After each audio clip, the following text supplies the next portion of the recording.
പിതാവിനും പുത്രനും പരിശുദ്ധനുമായിരിക്കും സ്തുതി. ഐശയ്യാ പ്രവചനം 11-ാം അധ്യായം 1 മുതൽ 10 വരെയുള്ള വാക്യങ്ങൾ പ്രത്യേകിച്ച് ക്രിസ്മസിൻ്റെ ശുശ്രൂഷയിലൂടെ ചേർന്ന് നമ്മൾ വായിക്കുന്ന വേദഭാഗമാണ്. അടിസ്ഥാനപരമായി നാം ഒരു ക്രിസ്മസിന് വേണ്ടി ഒരുങ്ങുമ്പോൾ നമുക്ക് ഉണ്ടാകേണ്ട നഷ്ടപ്പെട്ടു പോകുന്ന ചില ബോധങ്ങൾ വീണ്ടെടുക്കണം എന്നുള്ളതാണ് ഈ ധ്യാനത്തിൽ ഉദ്ദേശിക്കുന്നത്. ഈ ധ്യാനത്തിൽ ദൈവം നമ്മോട് പറയാനായിട്ട് ആഗ്രഹിക്കുന്നു.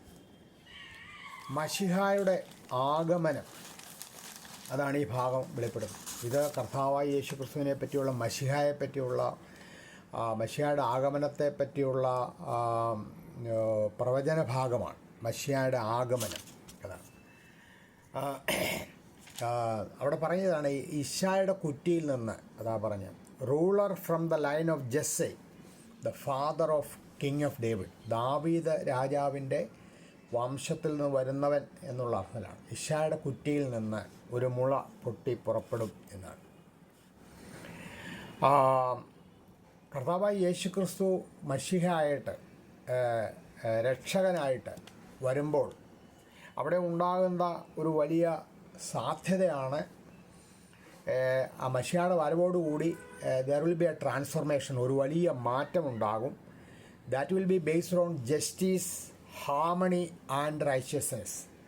അത് നീതിയിലും ഐക്യത്തിലും നീതിബോധത്തിലും ബന്ധപ്പെട്ടതായിരിക്കും. നമുക്കറിയാം, ജസ്റ്റിസ് എന്ന് പറയുമ്പോൾ പലപ്പോഴും അത് it is based on written laws. അതേസമയം നീതി അല്ലെങ്കിൽ റൈച്വസ്നെസ് എന്ന് പറയുമ്പോൾ അത് ദൈവത്തിൻ്റെ സദ്ഗുണങ്ങളിൽ ഒന്നായിട്ട്, ഗുഡ് വെർച്യൂസ് ഓഫ് ഗോഡ്, ദൈവത്തിൻ്റെ സദ്ഗുണങ്ങളിൽ ഒന്നായിട്ട് നമ്മളതിനെ മനസ്സിലാക്കണം. അപ്പം ഇവിടെ ആ 11-ാം അധ്യായത്തിൻ്റെ ഐശയ്യാ പ്രവചനം 11-ാം അധ്യായം 6 മുതൽ വായിക്കുമ്പോൾ, ചെന്നായി കുഞ്ഞാടിനോടുകൂടെ പാർക്കും, പുള്ളിപ്പുലി കോലാട്ട് കുട്ടിയോടുകൂടെ കിടക്കും, പശുക്കിടാവ് ബാലസിംഹവും തടിപ്പിച്ച മൃഗവും ഒരുമിച്ച് പാർക്കും, ഒരു ചെറിയ കുട്ടി അവയെ നടത്തും, പശു കരടിയോടുകൂടെ മേയും, അവയുടെ കുട്ടികൾ ഒരുമിച്ച് കിടക്കും, സിംഹങ്ങൾ കാള എന്ന പോലെ വൈക്കോൽ തിന്നും, മുല കുടിക്കുന്ന ശിശു സർപ്പത്തിൻ്റെ പൊതിങ്കൽ കളിക്കും, മുലകുടി മാറിയ പൈതൽ അണലിയുടെ പൊത്തിൽ കൈയിടും. അപ്പം ഇത് ഇവിടെ ഓർപ്പിക്കുന്നൊരു കാര്യമുണ്ട്. ലോകത്തിൽ കാണുന്ന ഒരു സ്വാഭാവികമായ കാര്യമുണ്ട്. സിംഹം പുല്ല് തിന്നുമോ? അല്ലെങ്കിൽ ഒരു കൊച്ചു കുഞ്ഞ് എന്നൊരു സർപ്പത്തിൻ്റെ പൊത്തിൽ കൈയിടുമോ? അല്ലെങ്കിൽ പശുക്കിടാവ് സിംഹത്തിൻ്റെ കൂടെ കിടക്കാൻ സാധിക്കുമോ? അപ്പം അതുകൊണ്ട് ലോകത്തിൻ്റെ സ്വാഭാവികമായിട്ടുള്ള നിയമങ്ങൾ ഒക്കെ മാറിയിട്ട് ഈ നമ്മളാണല്ലോ ഈ വൈൽഡ് ആനിമൽസും പെറ്റ് ആനിമൽസും ഒക്കെ ഡൊമസ്റ്റിക് ആനിമൽസും ഒക്കെ നമ്മൾ ക്ലാസിഫൈ ചെയ്യാറുണ്ട്. പക്ഷെ അതിൻ്റെ നേച്ചർ കൊണ്ടാണ്. ഈ സ്വാഭാവികമായ സ്വഭാവങ്ങളെല്ലാം മാറിയിട്ട് വലിയ രമ്യത ഉണ്ടാകും എന്നാണ് ഇവിടെ രേഖപ്പെടുത്തുന്നത്. വലിയ രമ്യത ഉണ്ടാകും. കർത്താവിൻ്റെ വരവോടുകൂടെ സംഭവിക്കേണ്ട ഒരു കാര്യമാണ്. അപ്പോൾ അവിടെ ശത്രുത നീങ്ങിപ്പോകും. അതാണ്. അപ്പോൾ നമ്മളിന്ന് ഈ ക്രിസ്മസ് ആചരിക്കാൻ ഒരുങ്ങുന്നവരെ നിങ്ങളത് പ്രത്യേകം നമ്മളത് മനസ്സിൽ ഉൾക്കൊള്ളണം. 1-2 പേരേ ഉള്ളൂ ക്യാമറയൊക്കെ ഓൺ ചെയ്ത് വെച്ചിരിക്കുന്നത്, ബാക്കിയവരുടെ ചെയ്താൽ നല്ലത്. അപ്പം ആ ശത്രുത നീങ്ങിപ്പോണം. ഈ 11-ാം അധ്യായം 1 തൊട്ട് 5 വരെ വായിക്കുമ്പോൾ എന്താ കാണുന്നത്? അവിടെ കാണുന്നത് ദരിദ്രർക്കും അടിച്ചമർത്തപ്പെട്ടവർക്കും നീതി ലഭ്യമാകുന്ന, നീതിയോടെ ന്യായം വിധിക്കുന്ന ഒരു ന്യായാധിപൻ വരും. അതായത് ആരോടും അനീതി കാണിക്കാതെ എല്ലാവരോടും നീതിപൂർവം ന്യായം വിധിക്കുന്ന ഒരു ന്യായാധിപൻ വരാൻ പോകും. അപ്പോൾ നമ്മുടെ കർത്താവിനെ നമ്മൾ വിശുദ്ധ ഐശയ്യാ പ്രവചനം തന്നെ 9-ാം അധ്യായം 6-ാമത്തെ വാക്യത്തിൽ നമ്മളെ പരിചയപ്പെടുത്തുന്നത് he's a prince of peace എന്നാണ്. അവൻ സമാധാനത്തിൻ്റെ പ്രഭു എന്നാണ്. കർത്താവായ യേശുക്രിസ്തു എങ്ങനെയാണ് നമുക്ക് സമാധാനത്തിൻ്റെ പ്രഭുവായിട്ട് തീരുന്നത്? ഈ സമാധാനം എന്ന് പറയുന്നത് ആബ്സെൻസ് ഓഫ് കോൺഫ്ലിക്ട്സ് അത് മാത്രമല്ല. അങ്ങനെ ചിലർ ചിന്തിക്കാറുണ്ട്. എന്ന് പറഞ്ഞാൽ സംഘർഷങ്ങളില്ലാതിരിക്കുന്ന ഒരവസരം. അതുമാത്രമല്ല, അതിനെ നമ്മൾ ഡിഫൈൻ ചെയ്യുമ്പോൾ ഹോൾനെസ് എന്ന് പറഞ്ഞാൽ സമ്പൂർണ്ണത, വെൽ ബീയിങ് എന്ന് പറഞ്ഞാൽ ക്ഷേമം, പിന്നെ റെസ്റ്റോറേഷൻ പുനഃസ്ഥാപനം, അതായത് ദൈവം എല്ലാത്തെയും നന്മയാക്കി തീർത്തു എന്ന്, അല്ലെങ്കിൽ എല്ലാ സൃഷ്ടിയും സൃഷ്ടിച്ചിട്ട് നമ്മൾ ജെനീസസ് 1-1 അധ്യായത്തിന് അവസാനം വായിക്കുന്ന എവറിതിങ് ഈസ് ഗുഡ്, ദൈവം നോക്കി എല്ലാം നല്ലതെന്ന് കണ്ടു, അതാണ് റെസ്റ്റോറേഷൻ. പിന്നെ പറഞ്ഞ ഹാർമണി, ഐക്യം, അതാണ് ഇവിടെ നമ്മൾ പറഞ്ഞത്, ശത്രുതകളൊന്നുമില്ല, ഐക്യം.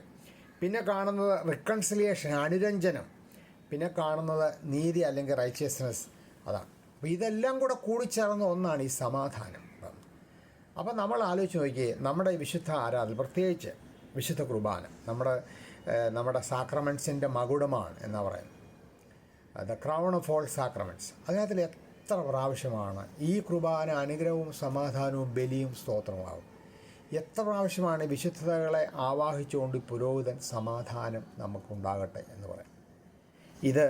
ഇത് നമ്മൾ ഈ പ്രത്യേകിച്ച് ക്രിസ്മസ് കാലത്ത് ക്രിസ്തുവിൻ്റെ വരവ്, ക്രിസ്തുവിലൂടെ ഉള്ള അതാണ് എന്നേക്കും നിലനിൽക്കുന്ന ഒരു സമാധാനം സ്ഥാപിക്കപ്പെടും. അത് നാം ഉൾക്കൊള്ളണം. ഇത് അടിസ്ഥാനപരമായി എവിടെയാണ് ആദ്യം ഉണ്ടാകേണ്ടത്? സമാധാനം എവിടെ ആദ്യം ഉണ്ടാകേണ്ടത്?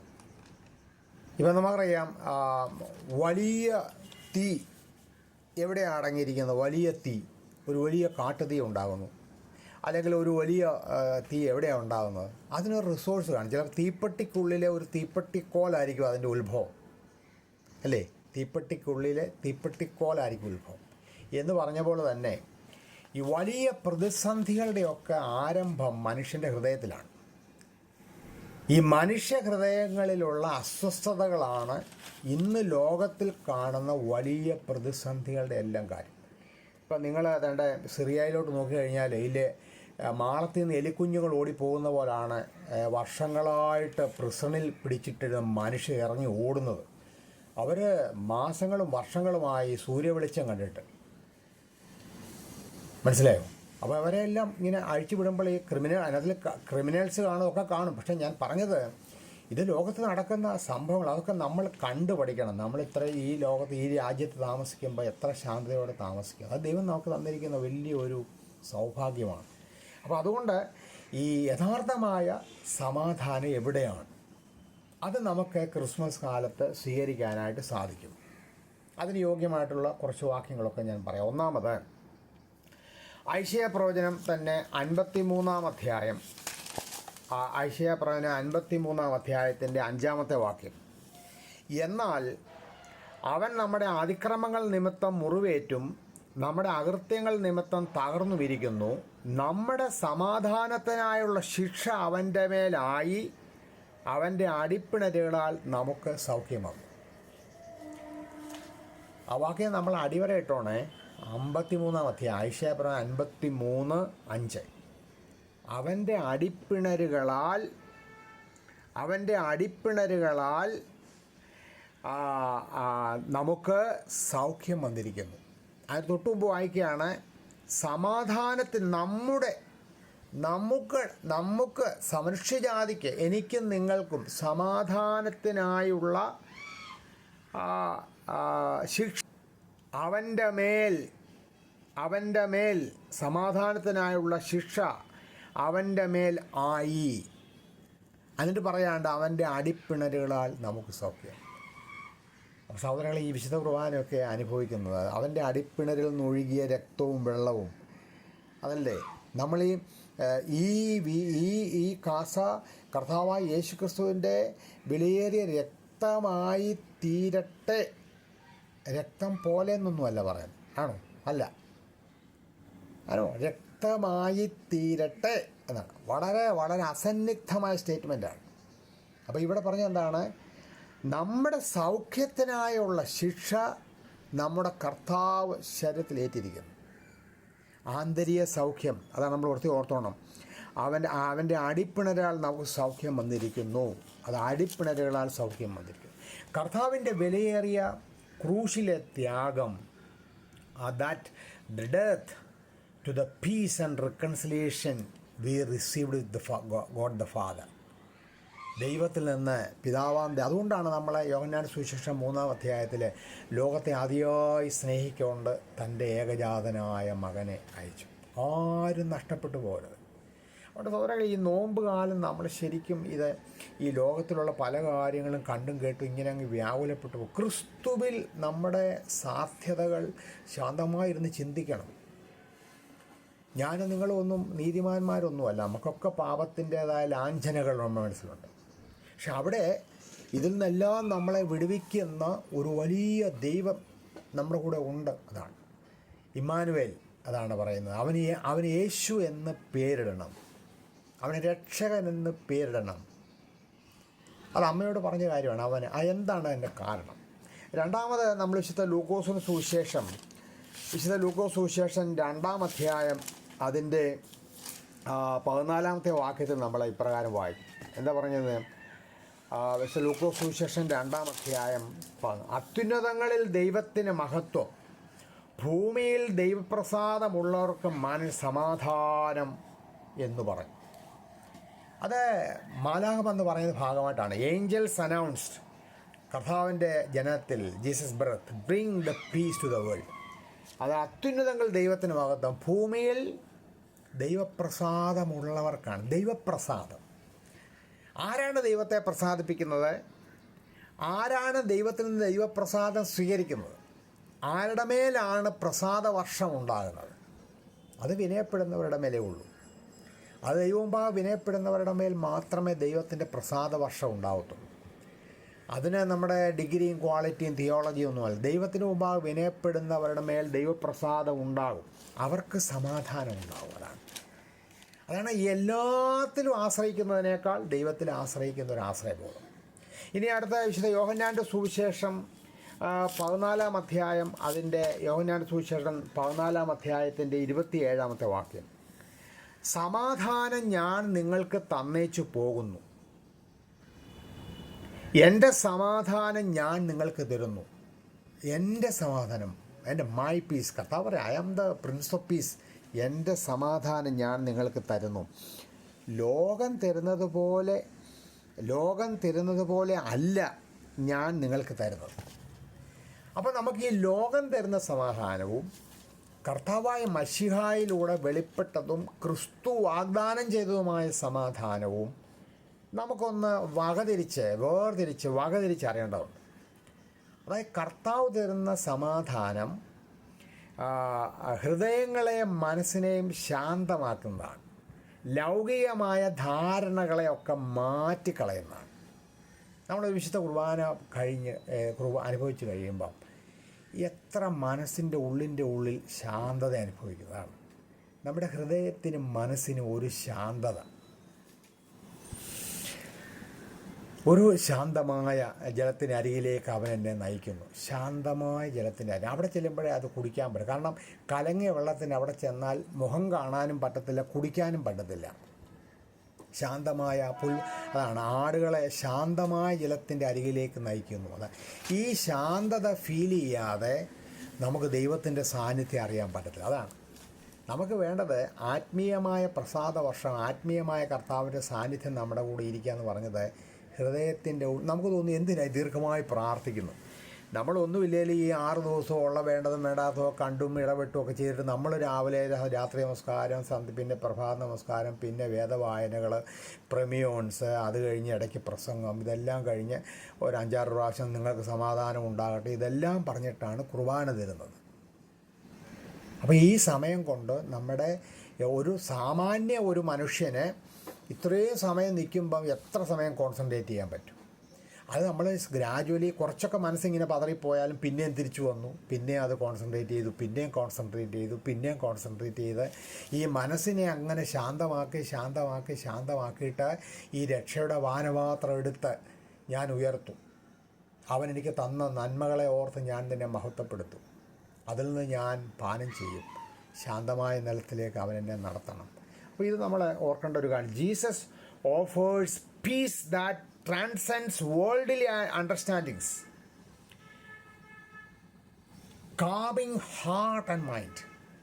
ഇത് തന്നെയാണ് ഈ ഫിലിപ്പ് ലേഖനം നമ്മൾ 4-ാം അധ്യായം വായിക്കുമ്പോൾ പറയുന്നുണ്ട്. സകലത്തെയും കവിയുന്ന സമാധാനം. കൊണ്ട് നിങ്ങളുടെ ഹൃദയങ്ങളെ നിങ്ങളുടെ നിലവുകളെ യേശു ക്രിസ്തുവെങ്കിൽ ഉറപ്പിക്കട്ടെ എന്നാണ് പറയുന്നത്.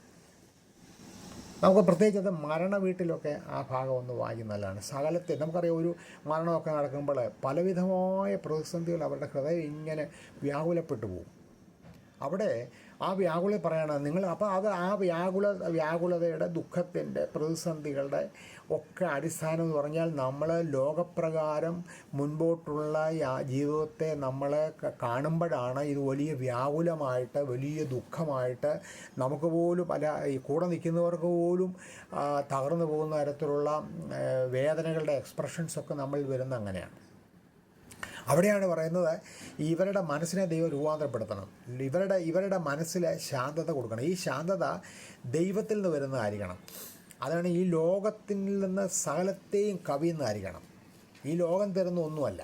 അത് മദ്യത്തിന് തരത്തില്ല, മദിരാശിക്ക് തരത്തില്ല, പണത്തിന് തരത്തില്ല, സൗന്ദര്യത്തിന് തരത്തില്ല, ആരോഗ്യത്തിന് തരത്തില്ല, അല്ലെങ്കിൽ സ്ഥാനമാനങ്ങൾക്ക് തരത്തില്ല, അല്ലെങ്കിൽ വലിയ കുടുംബ മഹിമയ്ക്കൊന്നും തരാത്ത ഒന്നാണ്. അതാണ് പറഞ്ഞത്, ഹൃദയങ്ങളെ മനസ്സിനെ ശാന്തമാക്കുന്ന സമാധാനം. അതാണ് പറഞ്ഞത്, ലോകം തരുന്നത് പോലെ അല്ല. വിശുദ്ധ യോഹന്നാന്റെ സുവിശേഷം 14:27. ഇനി വീണ്ടും നമ്മൾ വായിക്കുന്നതാണ് എഫേസ്യ ലേഖനം 2-ാം അധ്യായം അതിൻ്റെ 14-ാമത്തെ വാക്യം. എഫേസ്യ ലേഖനം 2-ാം അധ്യായം അതിൻ്റെ 14-ാമത്തെ വാക്യം. അവിടെ നമ്മൾ വായിക്കുന്നത്, അവൻ നമ്മുടെ സമാധാനം, കർത്താവായ യേശു ക്രിസ്തു നമ്മുടെ സമാധാനം, അവൻ ഇരുപക്ഷത്തെ ഒന്നാക്കി ചട്ടങ്ങളെയും കൽപ്പനകളുമായ ന്യായപ്രമാണം എന്ന ശത്രുത്വം തൻ്റെ ജഡത്താൽ നീക്കി വേർപാടിൻ്റെ നടുച്ചുവർ ഇടിച്ചു കളഞ്ഞു. സമാധാനം ഉണ്ടാക്കിക്കൊണ്ട് ഇരുപക്ഷത്തെയും തന്നിൽ ഒരേ പുതു മനുഷ്യനായി സൃഷ്ടിപ്പാനും ക്രൂശിന്മേൽ വെച്ച് ശത്രുത്വം ഇല്ലാതാക്കി അതിനാൽ ഇരുപക്ഷത്തെയും ഏക ശരീരത്തിൽ ദൈവത്തോട്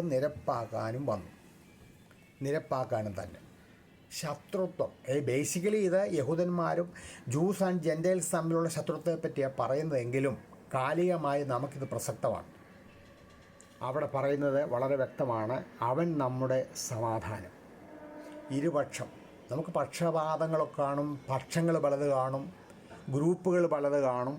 അപ്പോൾ ഈ പക്ഷങ്ങളെയെല്ലാം മാറ്റി അതെല്ലാം വരുന്നത് എങ്ങനെയാണ്? ചട്ടങ്ങളും ന്യായപ്രമാണങ്ങളിലും ബേസ് ചെയ്യുമ്പോഴാണ് ഈ ഗ്രൂപ്പ് വരുന്നത്. അതിപ്പോൾ പൊളിറ്റിക്കൽ പാർട്ടി ആയാലും സാമൂഹിക ജീവിതത്തിലായാലും ഇടവകയിലായാലും ഗ്രൂപ്പിസം വരുന്നത് ഈ ചട്ടങ്ങളും പ്രമാണങ്ങളും ബേസ് ചെയ്തുകൊണ്ടാണ്. അപ്പോൾ അവിടെ അതാണ് പറഞ്ഞത്, ഈ ശത്രുത ഇല്ലാതാക്കി അവിടെ പറഞ്ഞത് ചട്ടങ്ങളും കൽപ്പനകളുമായ ന്യായപ്രമാണം എന്ന ശത്രുത്വം എല്ലാ പ്രമാണങ്ങളെയും അതിജീവിക്കുന്ന ഒരു പ്രമാണമാണ് കർത്താവ് പഠിപ്പിച്ച സ്നേഹത്തിൻ്റെ പ്രമാണം. അതുകൊണ്ടാണ് പറഞ്ഞത്, ശാബത് മനുഷ്യന് വേണ്ടിയല്ല, മനുഷ്യൻ ശാബതിന് വേണ്ടിയാണ്. ശാബത് ആചരിക്കുന്നതിന് വലിയ നിയമങ്ങളുണ്ട്. അതുകൊണ്ടാണ് ശാബതിൽ ഒരുവൻ കിണറ്റിൽ നിങ്ങളുടെ ഒരു മൃഗം കിണറ്റിൽ വീണാൽ രക്ഷിക്കണോ, അത് ശാബതായതുകൊണ്ട് പ്രവൃത്തി ചെയ്യാൻ പാടില്ലാത്തതുകൊണ്ട് ചെയ്യരുതെന്ന് നിഷ്കർഷിക്കുന്ന യഹൂദൻ്റെ ന്യായപ്രമാണം നമ്മുടെ നിലനിൽപ്പിന് ശത്രുത്വമാണെന്നാണ് പറഞ്ഞത് കർത്താവ്. അതുകൊണ്ടാണ് കഴിഞ്ഞ ആഴ്ച നമ്മൾ വായിച്ചപ്പോൾ പറയുന്നത്, യോഹന്നാൻ സ്നാപകൻ ഈ 2 നിയമങ്ങളുടെ മധ്യസ്ഥനാണ്. ഒന്ന് പഴയ നിയമമാകുന്ന മോശയുടെ നിയമം, അദ്ദേഹം വളരെ ശക്തമായിട്ട് അത് പ്രസംഗിച്ചാണ്. മോശയുടെ നിയമം, ആ നിയമത്തിൻ്റെ കീഴിലേക്ക് വരണം, അത് നിങ്ങൾ അനുതാപത്തോടെ വരണം, സർപ്പസന്തതിയിലൊക്കെ വിളിക്കുന്നു. അത് തന്നെ അദ്ദേഹം പറയുന്നുണ്ട്, ഇതാ ലോകത്തിൻ്റെ സകല പാപത്തെയും നീക്കുന്ന കുഞ്ഞാട്, വഹിക്കുന്ന കുഞ്ഞാട്. ക്രിസ്തുവിലൂടെ വെളിപ്പെടുന്ന കൃപയും സത്യവും ക്രിസ്തുവിലൂടെ വന്നു എന്ന് യോഹന്നാൻ ശ്ലീഹ 1-ാം അധ്യായത്തിൽ പറയുമ്പോൾ, ക്രിസ്തുവിലൂടെ വെളിപ്പെടുന്ന കൃപയുടെ ഒരു സുവിശേഷം ഇതാ വരുന്നു. അതുകൊണ്ടാണ് യോഹന്നാൻ പറഞ്ഞത്, ഞാൻ വെള്ളം കൊണ്ട് നിങ്ങളെ മാമൂസ മുക്കി, അവൻ അഗ്നി കൊണ്ട് നിങ്ങളെ മാമൂസ മുക്കും. അവൻ്റെ കയ്യിലൊരു വീശുമുറ ഉണ്ട്, പതിരുകളെല്ലാം മാറ്റി നല്ലതിനെ അവൻ ശേഖരിക്കും. ഇത് നമ്മൾ വേദോസ്തവം വെച്ച് വായിക്കുകയും ഒക്കെ ചെയ്ത് ക്രിസ്ത്യാനികളാണെന്ന് പറഞ്ഞിട്ട് നമ്മൾ ഈ അബദ്ധങ്ങൾ കാണിച്ച് നശിച്ചു പോകരുത്. അതുകൊണ്ടായി പറയുന്നത്. അപ്പോൾ ഇവിടെ വളരെ വ്യക്തമാണ് പറയുന്നു, അതുകൊണ്ട് വേർപാടിൻ്റെ നടിച്ചോറിടിച്ച് സമാധാനം ഉണ്ടാക്കിയത് എങ്ങനെയാണ്? ക്രൂശിന്മേൽ. അവിടെ പറഞ്ഞതാണ്, ക്രൂശിന്മേൽ വെച്ച് ശത്രുത ഇല്ലാതാക്കി. ആ ക്രൂശിന്മേൽ വെച്ച് ശത്രുത ഇല്ലാതാക്കിയ പ്രവൃത്തിയുടെ അനുസ്മരണമാണ് എല്ലാ ആഴ്ചയുടെ 1-ാം വട്ടം നമ്മൾ ചെയ്യുന്നത്. അവിടെ പറയാണ്, അങ്ങനെ ഇല്ലാതാക്കി ഇരുപക്ഷത്തെയും ഏക ശരീരത്തിൽ ദൈവത്തോട് നിരപ്പിച്ചു. ഒരേ അപ്പം എടുത്ത് വാഴ്ത്തി ഒരേ അപ്പത്തിൻ്റെ അംശങ്ങളും ഒരു പാനപാത്രത്തിൽ നിന്നും നമ്മൾ ഭക്ഷ്യ കഴിയുമ്പോൾ ഈ ശത്രുത്വം ഇല്ലാതാകണം. അതായത് വിശുദ്ധ കുർബാന കഴിഞ്ഞ് ഇറങ്ങിപ്പോകുമ്പം നമ്മൾ കർത്താവിൻ്റെ ശരീരത്തിൽ ഏകോദര സഹോദരങ്ങളാകുന്നു എന്ന ഒരു ബോധം വേണം. അല്ലെങ്കിൽ ഇത് വെറും ഒരു സെറിമോണിയൽ ആക്ടിവിറ്റി എന്നുള്ളതിനപ്പുറമായിട്ട് ഒന്നും സംഭവിക്കുന്നില്ല. അതുകൊണ്ടാണ് നമുക്ക് ചിലപ്പോൾ കുർബാന വിരസമായിട്ട് തോന്നും, നീണ്ടുപോകുന്നതായിട്ട് തോന്നും. എപ്പോഴെങ്കിലും വന്നാൽ മതി, എന്തെങ്കിലും കണ്ടാൽ മതി, ആമേൻ ചൊല്ലണേ ചൊല്ലാം, ചൊല്ലിയില്ല കുഴപ്പമില്ല, കുർബാന വേണേ അനുഭവിക്കാം, വേണ്ടെങ്കിൽ അനുഭവിക്കാം, കുർബാന അനുഭവിക്കാം, ഒരുങ്ങാതിരിക്കാം, എല്ലാവരും വാ പൊളിക്കുന്നു, ഓടി വന്ന് ഞാനും വായ പൊളിക്കാം, ഇതൊക്കെ നമുക്ക് ചെയ്യാം. പക്ഷേ അടിസ്ഥാന പ്രമാണം നഷ്ടപ്പെട്ടു പോയാൽ ലഭിക്കേണ്ടത് നമുക്ക് ലഭിക്കാതെ വരും. ലഭിക്കേണ്ടത് എന്താണെന്ന് ചോദിച്ചു കഴിഞ്ഞാൽ നമ്മിലുള്ള ശത്രുത്വം, അതായത് മാനുഷികമായ നമ്മുടെ മനസ്സിലുള്ള ശത്രുത്വം, അല്ലെങ്കിൽ ഒരാളുമായിട്ട് രമ്യപ്പെടാൻ പറ്റാത്ത അവസ്ഥ, ഒരാളുമായിട്ട് നമുക്ക് സ്നേഹത്തോടെ സംസാരിക്കാൻ പറ്റാത്ത അവസ്ഥ, കുടുംബത്തിൽ തന്നെ നമ്മളൊന്ന് മനസ്സ് തുറന്ന് പറയാത്ത അവസ്ഥ, മക്കളുമായിട്ട് സംസാരിക്കാത്ത അവസ്ഥ, അല്ലെങ്കിൽ സഹോദരങ്ങളുമായിട്ട് സംസാരിക്കാത്ത അവസ്ഥ, നന്മ കണ്ടാലും തിന്മയാണെന്നൊരു തോന്നൽ, എന്തിനും വേണ്ടതിനും വേണ്ടാത്തതിനും നമ്മൾ എന്തും പറയുന്നൊരവസ്ഥ, നമുക്ക് നാക്കുകൊണ്ട് എന്തും പറയാവുന്നൊരു ചിന്ത, മനസ്സുകൊണ്ട് എന്തും ചിന്തിക്കാവുന്നൊരവസ്ഥ, ഇതൊക്കെ വന്നു കഴിഞ്ഞാൽ ഈ സമാധാനത്തിന് യാതൊരു പ്രസക്തിയില്ല. ഈ സമാധാനത്തിന് യാതൊരു പ്രസക്തിയുമില്ല. വീണ്ടും നമ്മൾ വായിക്കുകയാണ് കൊലോസ് ലേഖനം 1-ാം അധ്യായത്തിൻ്റെ 20-ാമത്തെ വാക്യം. അവിടെ പറയുകയാണ്, അവനിൽ കർത്താവായ യേശുക്രിസ്തുവിനിൽ സർവ്വസമ്പൂർണതയും വസിപ്പാനും അവൻ ക്രൂശിൽ ചൊരിഞ്ഞ രക്തം കൊണ്ട് അവൻ മുഖാന്തരം സമാധാനമുണ്ടാക്കി. ഭൂമിയിലുള്ളതോ സ്വർഗത്തിലുള്ളതോ സകലത്തെ അവനെ കൊണ്ട് തന്നോട് നിരപ്പിപ്പാനും പിതാവിന് പ്രസാദം തോന്നി. അപ്പോൾ ആലോചിച്ച് നോക്കിയേ, ക്രൂശിന്മേൽ കർത്താവ് ചെയ്ത വലിയ നിരപ്പിൻ്റെ സമാധാനത്തിൻ്റെ ഒരു ശുശ്രൂഷയുടെ അനുഭവമാണ്. Do this in my memory, what I did in the cross, you do this till the second coming. ഞാൻ വരുന്നത് വരെയും നിങ്ങളിത് ചെയ്യുക. കാരണം എൻ്റെ മക്കൾ തമ്മിൽ തല്ലിപ്പിരിഞ്ഞ് നാശത്തിലേക്ക് പോകരുത്. സഹോദരങ്ങളെ, ഇത് സഭയുടെ നേതൃത്വത്തിലും സഭയുടെ ഗാത്രത്തിലും ഗ്രൂപ്പ്സിലും വിവിധ സഭകൾ തമ്മിലും ഒക്കെ നമ്മൾ ഈ കാലം ചിന്തിക്കേണ്ട ഒന്നാണ്. ഭാവതിരുമേനി അടുത്ത സമയത്ത് ഒരു സ്റ്റേറ്റ്മെൻറ്റ് ചെയ്തു, നമ്മൾ വിഭാഗിച്ച് നിന്നാൽ നമുക്ക് ശക്തിയില്ല, നമ്മൾ ഒന്നായി നിന്നാൽ മാത്രമേ നമുക്ക് ശക്തി ഉണ്ടാകുകയുള്ളൂ. അതൊരു ഭവനത്തിൻ്റെ കാരണത്തിലായാലും, അതുകൊണ്ടാണ് പറയുന്നത്, ഭവനത്തിൽ ഛിദ്രിച്ചാൽ ഭവനം മുഴുവൻ ഛിദ്രിച്ചു പോകും, ഒരു നാട് ഛിദ്രിച്ചു പോകും. ഒരു ഭവനത്തിൽ ഛിദ്രത ഉണ്ടായാൽ നാട് ഛിദ്രിക്കും. ഒരു ഭവനത്തിൽ ഛിദ്രത ഉണ്ടായാൽ അത് ഇടവകയിലും പ്രതിഫലിക്കും. ഒരു മനുഷ്യൻ്റെ ഹൃദയത്തിൽ ആ ഇന്നർ പീസ് കിട്ടാതിരുന്നാൽ അവൻ പോകുന്നിടത്തെല്ലാം ഒരു അസ്വസ്ഥത പടർത്തിക്കൊണ്ടിരിക്കും. ഇവിടെ പറഞ്ഞതാണ് 1-ാം അധ്യായം കൊലോസ് ലേഖനം 1:20, അവനിൽ സമ്പൂർണതയും വസിപ്പാനും എല്ലാത്തിൻ്റെയും സമ്പൂർണത കർത്താവിലാണ്. അവൻ ക്രൂശിൽ ചൊരിഞ്ഞ രക്തം കൊണ്ട് അവൻ മുഖാന്തരം സമാധാനത്തിൻ്റെ the perfect nature of peace is in his nature, in his sacrifice. കർത്താവിൻ്റെ ആ ക്രൂശിൽ ചൊരിഞ്ഞ രക്തത്തിൽ സമാധാനത്തിൻ്റെ പൂർണ്ണത വെളിപ്പെടുന്നു. കൊലോസ് ലേഖനത്തിൽ പറയുകയാണ്. അതുകൊണ്ട് ഈ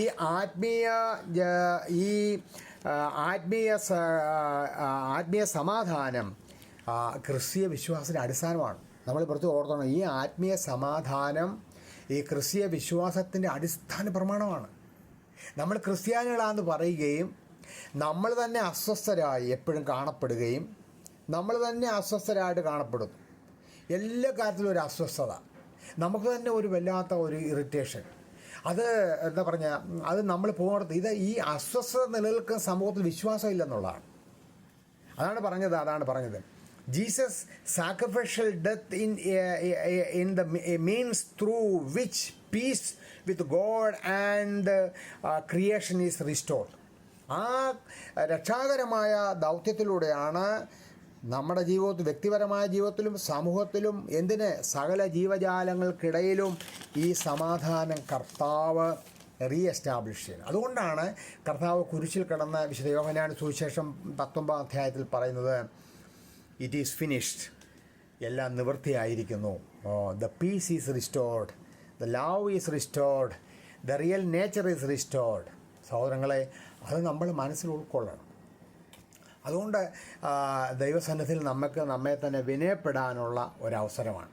അതുകൊണ്ട് ഫിലിപ്പ് ലേഖനം 4-ാം അധ്യായത്തിൻ്റെ 7-ാം വാക്യത്തിൽ നമ്മൾ വായിക്കുന്നുണ്ട്. ഫിലിപ്പ് ലേഖനം 4-ാം അധ്യായത്തിൻ്റെ 7-ാം വാക്യത്തിൽ, എന്നാൽ സകല ബുദ്ധിയെയും കവിയുന്ന ദൈവസമാധാനം നിങ്ങളുടെ ഹൃദയങ്ങളെയും നിനവുകളെയും യേശു ക്രിസ്തുവിൽ കാക്കും.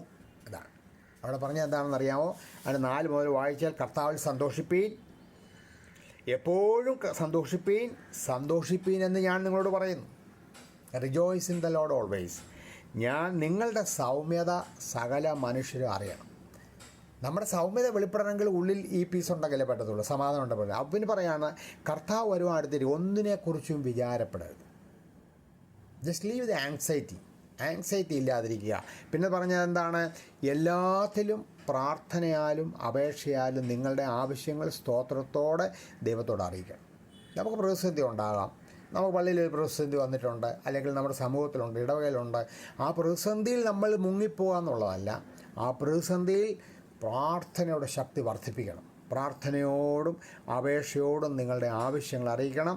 അവിടെ പറയാണ്, എന്നാൽ അങ്ങനെ ചെയ്യുമ്പോഴാണ് ഈ പ്രതിസന്ധികൾ നമ്മളെ കീഴ്പ്പെടുത്താതെ, പ്രതിസന്ധികൾ വരുമ്പോൾ നമ്മൾ അതിങ്ങനെ ഒത്തിരി പരിശാനിയാകാതെ, ഒത്തിരി അങ്ങ് നമ്മളെ തന്നെ കൈവിട്ടു പോകാതെ, നമ്മുടെ മനസ്സും കൈവിട്ടു പോകാതെ എന്ത് ചെയ്യണം? പ്രാർത്ഥനയുടെ ശക്തി വർദ്ധിപ്പിക്കണം.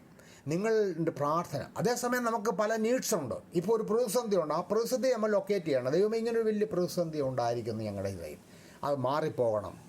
അങ്ങനെ സ്തോത്രത്തോടെ ഈ വിഷയം എന്നാൽ അങ്ങനെ ചെയ്യുന്നെങ്കിൽ സകല ബുദ്ധിയെയും, അതായത് നമുക്ക് കോംപ്രിഹെൻഡ് ചെയ്യാൻ പറ്റത്തില്ല എങ്ങനെയാണ് ദൈവം സമാധാനം റീഇൻസ്റ്റേറ്റ് ചെയ്യുന്നത്.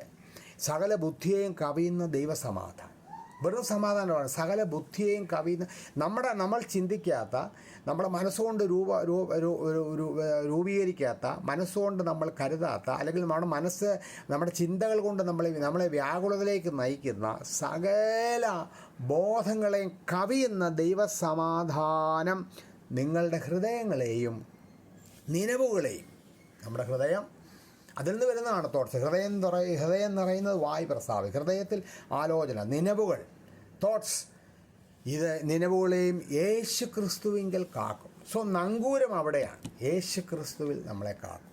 അതുകൊണ്ട് കർത്താവായ യേശു ക്രിസ്തു പ്രിൻസ് ഓഫ് പീസ് എന്നാണ് നമ്മൾ വിളിക്കുക. അതുകൊണ്ട് കർത്താവായ യേശു ക്രിസ്തുവിൻ്റെ സമാധാനം വരുമ്പോൾ അത് reconcile broken relationship through forgiveness and humanity. ഇതാണ് കർത്താവായ യേശുക്രിസ്തു സമാധാനം വരുമ്പോഴല്ലോ ഈ നമ്മുടെ വ്യക്തിബന്ധങ്ങളിലൊക്കെ വിടവുകൾ നികത്തപ്പെടും. പൊട്ടിപ്പോയ ബന്ധങ്ങൾ ഇഴചേർത്ത് വീണ്ടും വരും. അവിടെ പറയും എങ്ങനെയാണ് സംഭവിക്കുന്നത്. അതിന് പേഴ്സണൽ ലൈഫിലെ ഒരു ഫോർഗീവ്നെസ് ആൻഡ് ഹ്യൂമിലിറ്റി. ഇത് കുമ്പസാരിക്കാനുള്ള നല്ല സമയമാണ് ഈ കാലം. അനുതപിക്കാനുള്ള നല്ല സമയമാണ്. പാപങ്ങളെ കണ്ടെത്തി ദൈവമുമ്പായി ഏറ്റുപറയാനുള്ള സമയമാണ്. നമ്മൾ വേണം ഇതൊക്കെ. നമുക്ക് ഇനിയിപ്പോൾ അങ്ങോട്ട് നമ്മുടെ കുടുംബിനികളെല്ലാം ഇനിയിപ്പോൾ ഒരു 15 കഴിയുമ്പോഴത്തേന് വീട്ടിൽ കേക്ക് ഉണ്ടാക്കാനും അങ്ങനെയൊക്കെ ഒത്തിരി കാര്യങ്ങൾ ഇടപെടും. നമ്മൾ ആ കാര്യങ്ങളൊക്കെ ഒത്തിരി സമയം. അതേസമയം പ്രാർത്ഥനയ്ക്കൂടെ കുറച്ച് സമയം കണ്ടെത്തണം.